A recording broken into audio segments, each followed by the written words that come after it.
मनुष्य केवळ भाकरीवर नव्हे तर परमेश्वराच्या मुखातून निघणाऱ्या प्रत्येक शब्दावर जगेल.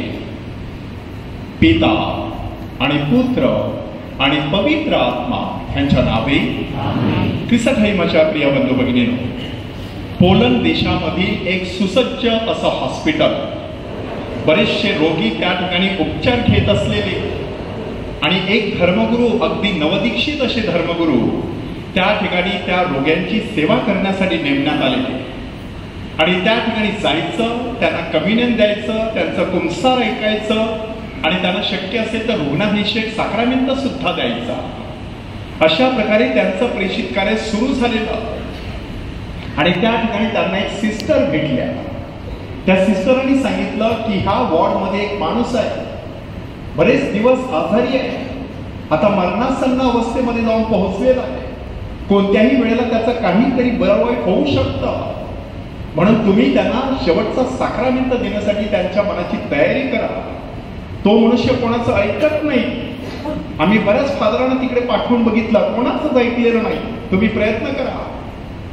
नवदीक्षित धर्मगुरू, नव्या उमेदीचे, तळमळीने कार्य करणारे, उत्साहाने भरलेले, मोठ्या उत्साहाने त्यांनी त्या वॉर्डमध्ये प्रवेश केला आणि त्या माणसाला सांगितलं की मला तुमच्याशी बोलायचं आहे. त्या माणसाने तोंड फिरवलं.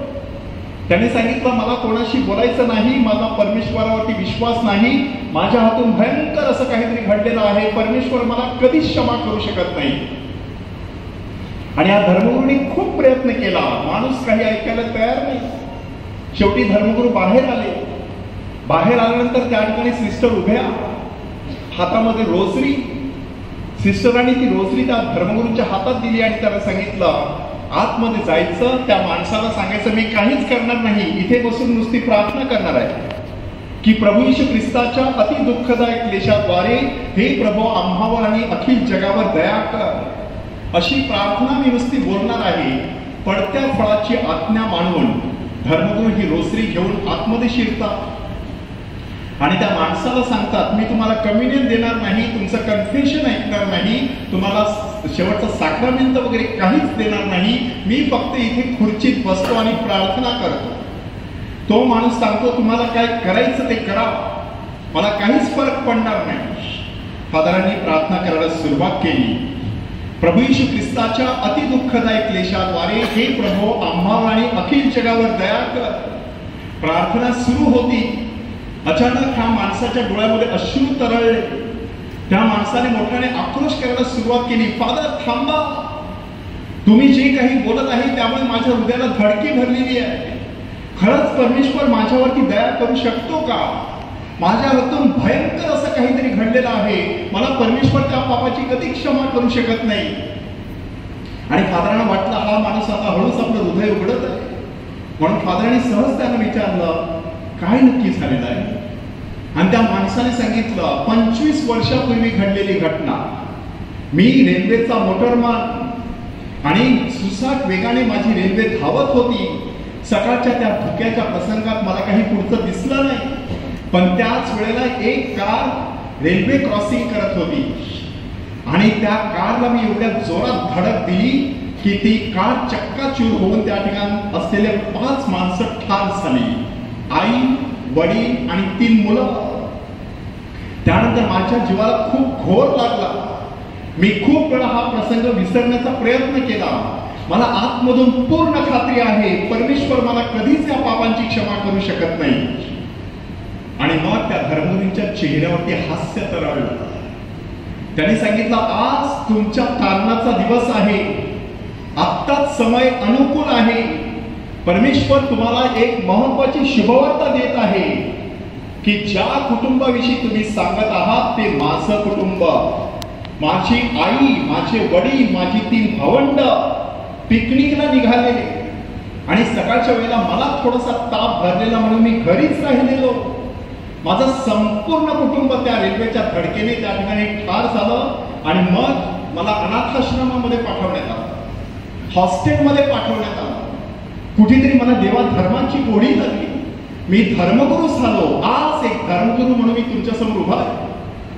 माझ्या कुटुंबाच्या वतीने मी तुम्हाला सांगू इच्छितो परमेश्वराने तुमच्या पापांची क्षमा करण्यासाठी मला वाचवून ठेवलेलं, मला गुरुदीक्षा करून धर्मगुरू म्हणून पाठवलेलं आहे. आज मी तुमच्या पापांची क्षमा करण्यासाठी इथे आलेलो आहे. त्या माणसाच्या चेहऱ्यावरती हास्य फुललं. खरंच शक्य आहे. परमेश्वर अशा प्रकारे एखाद्या माणसाला खास माझ्यासाठी राखून ठेवू शकतो, पाठवून देऊ शकतो, माझ्या पापांची क्षमा झालेली आहे असं जाहीर करू शकतो. शक्य आहे. आणि त्याच्या डोळ्यासमोर धर्मगुरू दिसत होते. ते धर्मगुरू सांगत होते, मी त्याच कुटुंबातला आहे, माझ्या कुटुंबाच्या वतीने मी क्षमा करतो, परमेश्वराच्या नावाने मी तुमच्या त्या पापांची क्षमा करतो. 25 वर्षे मनाचं ओझ हा माणूस आपल्या हृदयावरती बाळगून होता. क्षणार्धात ते ओझ खाली पडल्यासारखा अनुभव त्याला आला. आणि त्या माणसाने ह्या धर्मगुरूला वेग मारण्यासाठी उठण्याचा प्रयत्न केला. त्याच्या मनाची तयारी झालेली आहे हे बघितल्यानंतर धर्मगुरूंनी त्याचं कन्फेशन ऐकलं, त्याला कम्युनियन दिला, त्यांना गुन्हाभंग साक्रामेंट दिला. शांतीने धर्मगुरू त्या वॉर्डमधून बाहेर आले, आनंदी आनंद. आणि बाहेर आल्यानंतर बघतात सिस्टर दिसत नाही.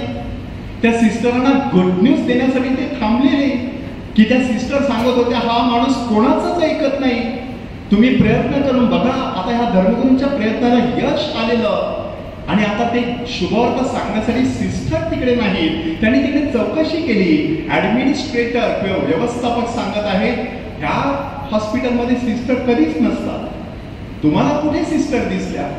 आणि हे धर्मगुरू आश्चर्यचकित झाले. हातामध्ये तर रोसरी आलेली आहे, सिस्टरनी रोसरी दिलेली आहे, सिस्टर दिसत नाही. थोड्या दिवसांनी ते एका कॉन्व्हेंटमध्ये मिस्सा करण्यासाठी गेले. त्या कॉन्व्हेंटच्या प्रवेशद्वारापाशीच त्या सिस्टरांचा भला मोठा फोटो तो बघितल्यानंतर त्यांनी इतर सिस्टरांना सांगितलं, मला ह्या सिस्टरांना भेटायचं आहे. काही दिवसांपूर्वी मला त्या हॉस्पिटलमध्ये भेटल्या, ही बघा त्यांनी रोसरी दिलेली आहे. आणि सिस्टर त्यांना सांगू लागल्या, फादर तुम्ही काय सांगता, ही सिस्टर 1938 साली मरण पावली आहे, तुम्हाला कशी काय भेटली? आणि मग त्यांच्या लक्षात आलं, दैवी दयेची प्रार्थना शिकवणारी सिस्टर मरिया फॉस्टिना कोवाल्स्का हिने त्यांना दर्शन दिलेलं, हिने त्यांना रोजरी दिलेली, हिने त्यांना ती प्रार्थना करण्याची विनंती केलेली. एवढा मोठा चमत्कार त्यांच्या जीवनात घडलेला. त्या दिवसापासून हे धर्मगुरू दैवी दयेची प्रार्थना अधिक जोमाने लोकांमध्ये पसरविण्यासाठी धडपडत राहिले. आयुष्यभर संपूर्ण प्रसंग कशासाठी सांगायचा? परमेश्वराची प्रत्येक माणसासाठी काहीतरी योजना असते. त्या माणसासाठी योजना होती. 25 वर्षे तो माणूस जणू काही तुरुंगात. आणि कोणाला त्याने पाठवावं परमेश्वराने? ज्याचं कुटुंब उद्ध्वस्त झालेलं आहे, त्याच्यातीलच एक राखीव सभासद त्याला परमेश्वराने पाठवावं. अशा प्रकारची परमेश्वराची योजना त्या माणसासाठी. आणि या धर्मगुरूंसाठी परमेश्वराची दुसरीच योजना असलेली की दैवी दयेच्या प्रार्थनेचा प्रसार करायचा. आज आपण प्रायश्चित्त काळातल्या पहिल्या रविवारमध्ये मनचिंतन करत आहोत. आजपासून एकूण 10 टप्प्यामध्ये परमेश्वराची ही सगळी योजना आपण समजून घेण्याचा प्रयत्न करणार आहोत. मुख्य विषय आहे आध्यात्मिक वसंत ऋतू, की प्रायश्चित्त काळ हा आध्यात्मिक वसंत ऋतू आहे. वसंत ऋतूमध्ये काय घडतं बघा, की जुनी पानं गळून पडत असतात, नवे कोंब त्या ठिकाणी आलेले असतात. असं त्या काळामध्ये व्हायचं असतं की आपल्या जीवनातील जुन्या गोष्टी आहेत त्या हळूच माणसाने सोडून द्यायच्या. प्रभू येशू ख्रिस्त आज काय करत आहे बघा, शुभवर्तमानामध्ये 3 प्रकारच्या गोष्टी तो सोडून देतो. की भाकर पाहिजे आहे त्याला, तो सांगतो नुसती भाकर नको, मला देवाचा शब्द हवा आहे. संपूर्ण जगाची सत्ता त्याच्या पायापाशी आलेली आहे. त्यांनी नको सांगितलं, मला परमेश्वर पाहिजे. की खाली उडी मार, परमेश्वराची परीक्षा करून बघ, मला तशा प्रकारे बुद्धीच्या पातळीवरती अकलेची तारे तोडायची नाही, मला माझ्या परमेश्वराच्या चरणापाशी लीन व्हायचं आहे. अशा प्रकारचा आध्यात्मिक वसंत ऋतू आपणा प्रत्येकाच्या जीवनामध्ये यावा, त्यासाठी परमेश्वराने आपल्याला हा प्रायश्चित्त काळ दिलेला आहे. आणि आपल्या पॅरिससाठी ह्या प्रायश्चित्त काळामध्ये हे 10 टप्पे आपण टप्प्याटप्प्याने समजून घेण्याचा प्रयत्न करणार आहोत. की परमेश्वराची प्रत्येक व्यक्तीसाठी योजना आहे. ही योजना हा ईश्वरी जीवनाचा ईश्वरी योजना जी आहे आपल्या आध्यात्मिक जीवनाचा पाया आहे. तुम्ही सहज विचार करा, एखाद्या माणसाला इमारत बांधायची आहे, पहिल्या प्रथम तो नकाशा काढतो, ज्याला आपण ब्लू प्रिंट म्हणतो. आर्किटेक्ट असतात, तो नकाशा काढून त्यानुसार ती बिल्डिंग उभी करत असतो. अगदी त्याप्रमाणे परमेश्वराने आपणा सर्वांसाठी एक ब्लू प्रिंट तयार केलेली आहे. त्या ब्लू प्रिंट नुसार जीवन जगलो तर सुंदर अशी इमारत आपल्या जीवनामध्ये उभी राहणार आहे. परंतु दुसऱ्या टप्प्यामध्ये मानवी दुर्बलता आड येऊ शकते. इमारत बांधत असताना बऱ्याच वेळेला अडथळे येऊ शकतात. कामगार मिळत नाही, लाईट गेलेली आहे, पैसे कमी पडत आहे, वस्तू मिळत नाही, योग्य प्रकारची परिस्थिती नाही आणि खूप अडथळे येऊ शकतात. हा ईश्वरी जीवनाचा पाया भक्कम करत असताना मानवी दुर्बलता आड येऊ शकते. त्याच्यावरती आपण चिंतन करणार आहोत. अशा वेळेला तिसऱ्या टप्प्यामध्ये पश्चाताप हे आध्यात्मिक जीवनाचं कसं प्रवेशद्वार आहे. कितीही वेळेला माणूस जरी खाली पडला तरी पश्चातापाच्या माध्यमातून पुन्हा एकदा तो उभा राहू शकतो आणि पुढचा प्रवास सुरू ठेवू शकतो. चौथ्या टप्प्यामध्ये क्षमाशीलता, अस्सल अध्यात्माचा हा जणू काही जिवंत पुरावा आहे.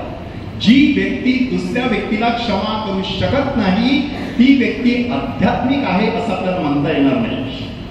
प्रभू येशू ख्रिस्ताने तर त्याविषयी खूप काही आपल्याला सांगितलेलं आहे. एक प्रवचन आपण त्या विषयावरती ऐकणार आहोत.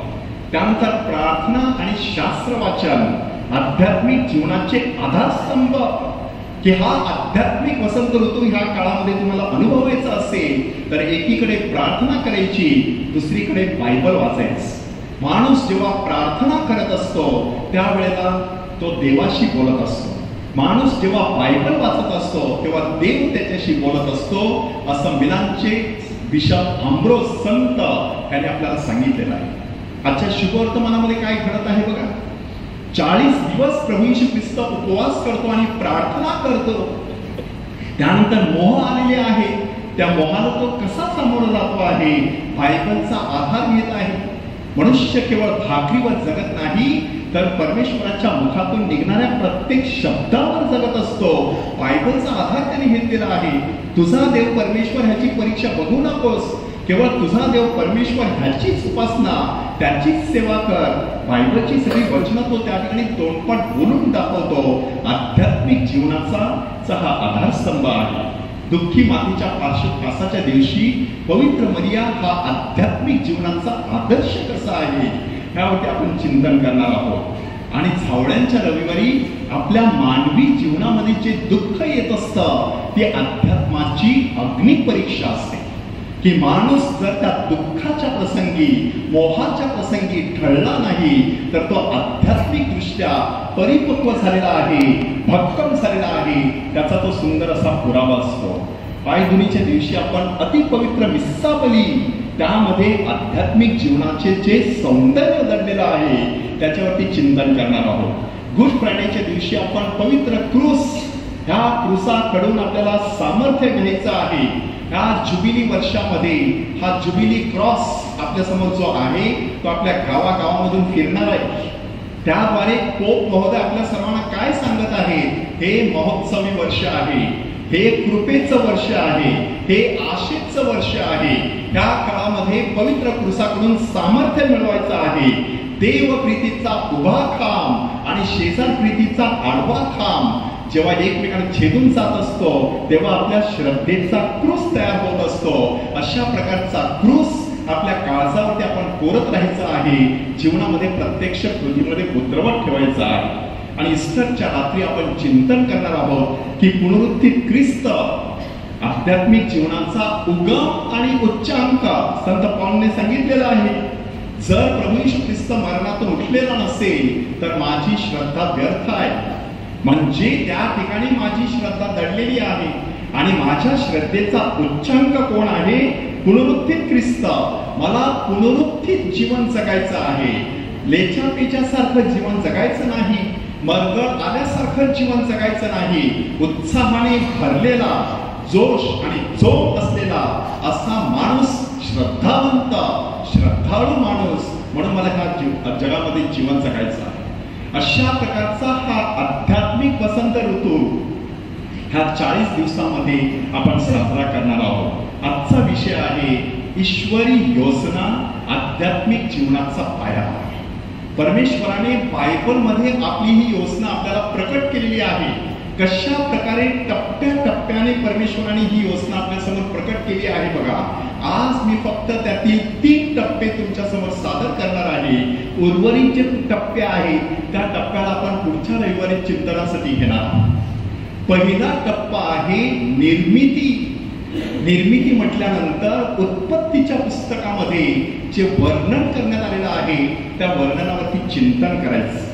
त्याद्वारे परमेश्वराची आपणा सर्वांसाठी जी योजना आहे ती योजना परमेश्वराने त्या ठिकाणी प्रकट केलेली आहे. त्या ठिकाणी एकूण 6 महत्वाचे धडे आपणा सर्वांसाठी देण्यात आलेले आहेत. पहिला महत्वाचा धडा आहे परमेश्वर निर्माता आहे. ह्या जगामध्ये मी कितीही कार्य करो, मी कदाचित फार मोठी पुस्तकं लिहिली असतील, परंतु मी त्याचा निर्माता होऊ शकत नाही. मी माझ्या मुलाबाळांना जन्म दिलेला असेल, मी त्यांचा निर्माता होऊ शकत नाही. मी मोठमोठे बंगले बांधले असतील, माझ्या मुलाबाळांची लग्न लावून दिलेली असतील, मी त्यांचा निर्माता होऊ शकत नाही. निर्माता परमेश्वर असतो. मोठमोठ्या होड्या आणि जहाज कदाचित मी बांधू शकतो, मी त्यांचा निर्माता होऊ शकत नाही. म्हणजे ह्या जगामध्ये माणूस जे काही करत असतो ते माणसाने लक्षात ठेवायचं, मी त्याचा निर्माता नाही. मी फक्त परमेश्वराच्या कृपेशी सहकार्य करून काहीतरी ह्या जगामध्ये करत राहत असतो. त्याच्या कृपेविना हे शक्य नाही. त्याने मला शक्ती दिलेली आहे, त्याने मला बुद्धी दिलेली आहे, त्याने मला कृपा दिलेली आहे, त्याने मला अदम्य अशी इच्छाशक्ती दिलेली आहे. म्हणून ह्या जगामध्ये मी थोडंफार करू शकतो, पण त्याच्या कृपेविना शक्य नाही, कारण तो निर्माता आहे. आणि आपण प्रेषितांचा विश्वास अंगीकार म्हटला, त्यामध्ये आपण सांगितलं स्वर्ग आणि पृथ्वी यांचा उत्पन्न करता सर्व समर्थ परमेश्वर पिता ह्यावर माझा विश्वास आहे. म्हणजे परमेश्वर निर्माता आहे. कसला? स्वर्ग आणि पृथ्वी. स्वर्ग कसलं प्रतीक आहे? आध्यात्मिक जीवनाचं. पृथ्वी कसलं प्रतीक आहे? भौतिक जीवनाचं. ह्या जगातील जीवन आणि ह्या जगा पलीकडचं पारमार्थिक जीवन ह्या सगळ्यांचा उत्पन्न करता परमेश्वर आहे.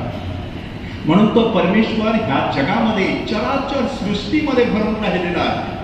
तसाच तो परमेश्वर स्वर्गामध्ये आपल्या देवदूतांसह अगदी आनंदाच्या वातावरणामध्ये आपणा सर्वांसाठी जीवन जगण्याकरिता थांबलेला आहे. लॅटिन भाषेमध्ये 3 शब्द आहेत: ओमनी प्रेझेंट, ओमनी पोटेंट आणि ओमनी सायंट. ओमनी प्रेझेंट म्हणजे परमेश्वर सगळीकडे आहे. ओमनी पोटेंट म्हणजे परमेश्वर सर्व शक्तिमान आहे. आणि ओमनी सायंट म्हणजे परमेश्वर सर्वज्ञानी आहे, त्याला सर्व काही ठाऊक आहे. आपल्या मनामध्ये परमेश्वराविषयीची कल्पना काय आहे तपासून पाहायची. जर परमेश्वर सर्व शक्तिमान असेल तर त्याला काहीच अशक्य नाही. जवळजवळ सर्व काही संपलेलं आहे असं एखाद्या व्यक्तीला वाटू शकतं. मोठा आजार जडलेला आहे, आता आपलं सर्व संपलं, आणि तो कदाचित एक यू-टर्न असू शकतो, वेगळ्या वळणाची ती वाट ठरू शकते. परमेश्वराला काहीच अशक्य नाही. त्या परमेश्वराला सर्व काही ठाऊक आहे. स्तोत्र 139 वाचून बघा. माझ्या मनात येणारा प्रत्येक विचार, माझ्या तोंडात येणारा प्रत्येक शब्द तो बाहेर पडायच्या अगोदर तुला त्याची जाणीव असते. परमेश्वराला सर्व काही ठाऊक आहे. तो सर्व ठिकाणी आहे. समुद्राच्या तळाशी आणि डोंगराच्या शिखरावर परमेश्वर उपस्थित आहे. परमेश्वर सगळीकडे उपस्थित आहे. अशा प्रकारचा तो निर्माता आहे. खरोखर तशा प्रकारचा माझा विश्वास आहे का तपासून पाहायचं. त्याच्या उपस्थितीमध्ये मी कशा प्रकारचं जीवन जगतो, कोणते विचार माझ्या मनामध्ये असतात, कोणते शब्द माझ्या ओठांमध्ये असतात. परमेश्वर निर्माता आहे. दुसरा धडा आहे परमेश्वराने माणसाला स्वतःच्या प्रतिमेप्रमाणे आणि प्रतिरूपाप्रमाणे निर्माण केलेला आहे. प्रतिमा आणि प्रतिरूप 2 वेगळे शब्द वापरण्यात आलेले. प्रतिमा म्हणजे आपण हात लावू शकतो. इथे प्रभू येशू ख्रिस्ताची प्रतिमा आहे, ती आपण डोळ्याने बघू शकतो, हाताने चाचपू शकतो. परंतु प्रतिरूप म्हटल्यानंतर आरशामध्ये पडलेलं प्रतिबिंब, म्हणजे एक प्रत्यक्ष डोळ्याने पाहता येतं, हात लावू शकतो, दुसऱ्याला आपण हात लावू शकत, परंतु प्रत्यक्ष आपल्याला दिसतं. तशा प्रकारे परमेश्वराची प्रतिमा आणि प्रतिरूप आपल्यामध्ये दडलेला आहे. आपण परमेश्वराची प्रतिमा आणि प्रतिरूप आहोत. ह्याचा अर्थ काय? फार मोठा सन्मान परमेश्वराने केलेला आहे, परंतु फार मोठी जबाबदारी देखील आपल्यावर सोपवलेली आहे. जशी मी परमेश्वराची प्रतिमा आहे तसा माझा शेजारी परमेश्वराची प्रतिमा आहे. जसा मी परमेश्वराचा प्रतिरूप आहे तसा माझा शेजारी देखील परमेश्वराचा प्रतिरूप आहे. कसं वागवायला पाहिजे आपण एकमेकाला, मग ते आपल्या उदरातील बाळ असो की आपल्या घरामध्ये खाटेवर बिछाणामध्ये पहुडलेला एखादा वृद्ध असो, परमेश्वराची प्रतिमा आहे. मानवी प्रतिष्ठा जोपासायची हे परमेश्वर आपल्याला त्यामधून शिकवत आहे. तिसरा धडा शिकवण्यात आलेला आहे, स्त्री पुरुष समान आहेत. आदामाच्या फासणीपासून एवेची निर्मिती करण्यात आली, त्याद्वारे स्त्री पुरुष समानता परमेश्वराने शिकवलेली आहे. काल 8 मार्च आंतरराष्ट्रीय महिला दिन साजरा करण्यात आला. संपूर्ण जगभर महिलांचा गौरव करण्यात आला, सन्मान करण्यात आला. व्हॅटिकन मध्ये देखील जे लोक काम करतात त्यामधील 24% लोक महिला आहेत, स्त्रिया आहेत. अशा प्रकारे ख्रिस्त सभेने त्यांचा सन्मान केलेला आहे. स्त्रियांमध्ये धन्य असलेली पवित्र मरिया त्या सगळ्यांच्या समोर एक आदर्श म्हणून त्यांनी उभा केलेला आहे. स्त्री पुरुष समानता ही नुसती लैंगिक समानता नाही, बौद्धिक दृष्ट्या स्त्रियांना कमी लेखायचं नाही, भावनिक दृष्ट्या त्यांना कमी लेखायचं नाही, स्त्रियांना समान पातळीवरती वागवायचं आहे. हा धडा आपल्याला त्या निर्मितीमधून कळत आहे. चौथा धडा आहे, निसर्ग आणि माणूस यांचं एक नातं आहे की परमेश्वराने ही सगळी चराचर सृष्टी निर्माण केली, माणसाला निर्माण केलं आणि मग माणसाच्या हाती ते सोपवलेलं आहे. सहज विचार करा, एखादी स्त्री गरोदर असते, बाळाला तिला जन्म द्यायचा असतो, ती स्त्री नक्की काय करत असते? बाळाची चाहूल लागताच पहिल्या प्रथम डॉक्टरांकडे जाते, एखादं हॉस्पिटल शोधून ठेवते, औषधोपचार चालू होतो, त्यानंतर बाळाच्या आगमनाची तयारी, मग तो पाळणा असो, ते कपडे असो, ते औषधं असो, त्यानंतर खाऊ खेळणी असो, सगळी तयारी माणूस करत असतो, मग बाळाला जन्माला घालत असतो. परमेश्वराने देखील हा संपूर्ण जगरूपी एक पाळणा आपल्यासाठी तयार केलेला आहे. खाऊ खेळणी सगळं काही ह्या ठिकाणी आपल्याला निर्माण करून दिलेलं आहे आणि आता हे सगळं आपल्या हातात सोपवलेलं आहे. फलद्रूप व्हा, बहुगुणित व्हा, पृथ्वी व्यापून टाका, ती सत्तेखाली आणा. परमेश्वराने दिलेली ही आज्ञा आहे. निसर्ग आणि माणूस यांचं एक नातं आहे, हे नातं माणसाला जोपासायचं आहे. परमेश्वराने हे निसर्ग निर्माण करून आपल्या हातात दिलेला आहे. त्याचं कारण आपण निसर्गावरती अवलंबून आहोत. मातीपासून आपली निर्मिती झालेली आहे, पुन्हा आपल्याला मातीत जायचं आहे. एवढं आपलं मातीशी गर्भाशयाच्या नाळेसारखं एक नातं परमेश्वराने प्रस्थापित केलेलं आहे. आणि म्हणूनच माणूस जर निसर्गाची काळजी घेत नसला तर स्वतःच्या पायावरती कुऱ्हाड मारत असतो. ह्या निसर्गाची काळजी घ्यायची म्हणजे फार मोठ्या मोठ्या वल्गना करायची गरज नाही.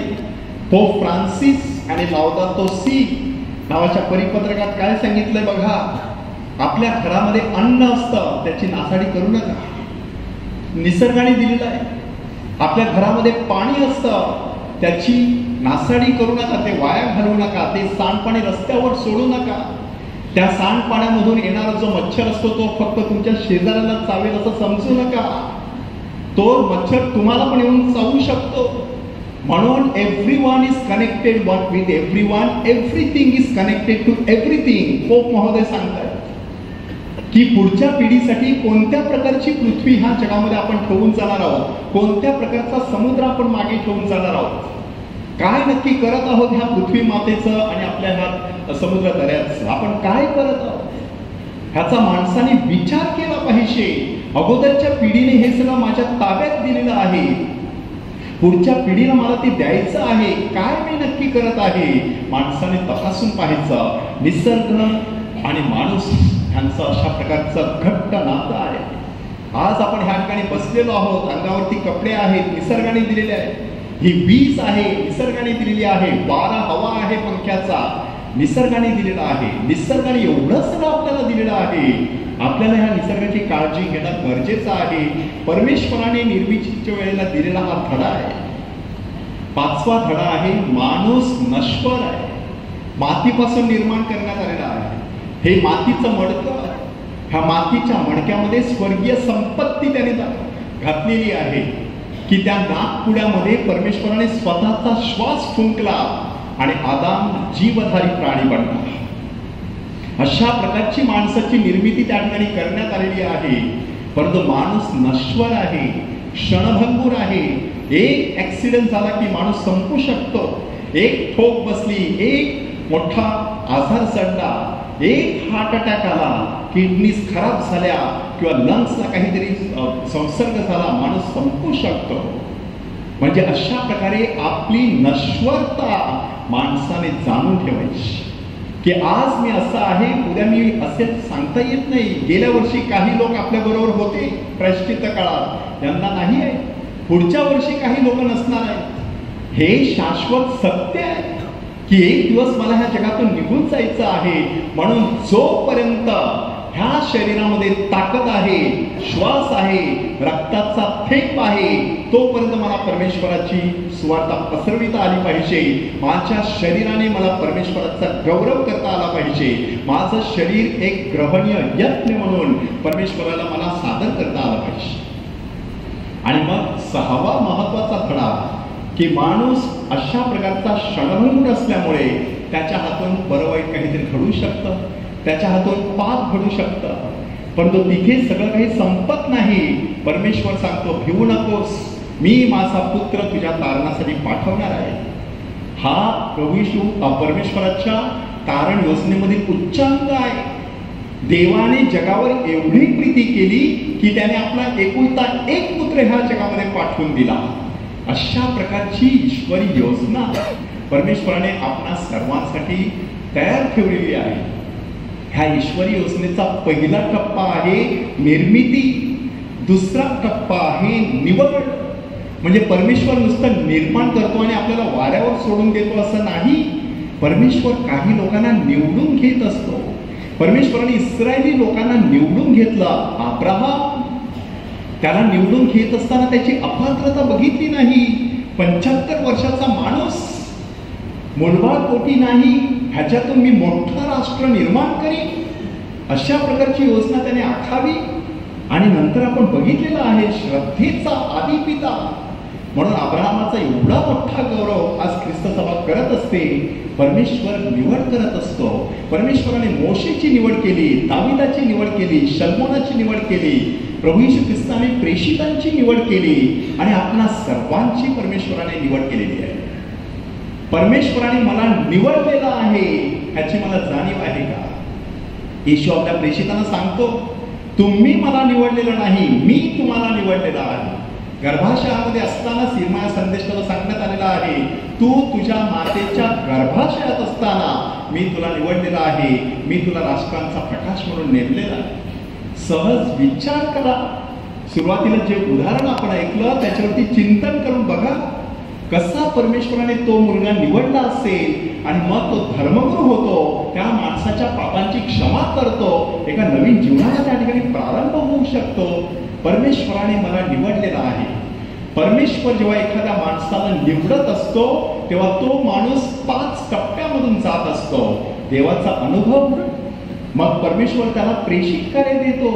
माणूस अपात्रता व्यक्त करत असतो, मग माणसाला परमेश्वर आश्वासन देतो आणि शेवटी त्याला चिन्ह देऊन प्रेषित कार्यावरती पाठवत असतो. आपण स्वतःला प्रश्न विचारायचा, मला कुठे परमेश्वराचा अनुभव येतो? ह्या प्रायश्चित्त काळामध्ये खूप संधी आहे. मला कोणत्या प्रेषित कार्यासाठी परमेश्वर निवडत आहे तपासून पाहायचं.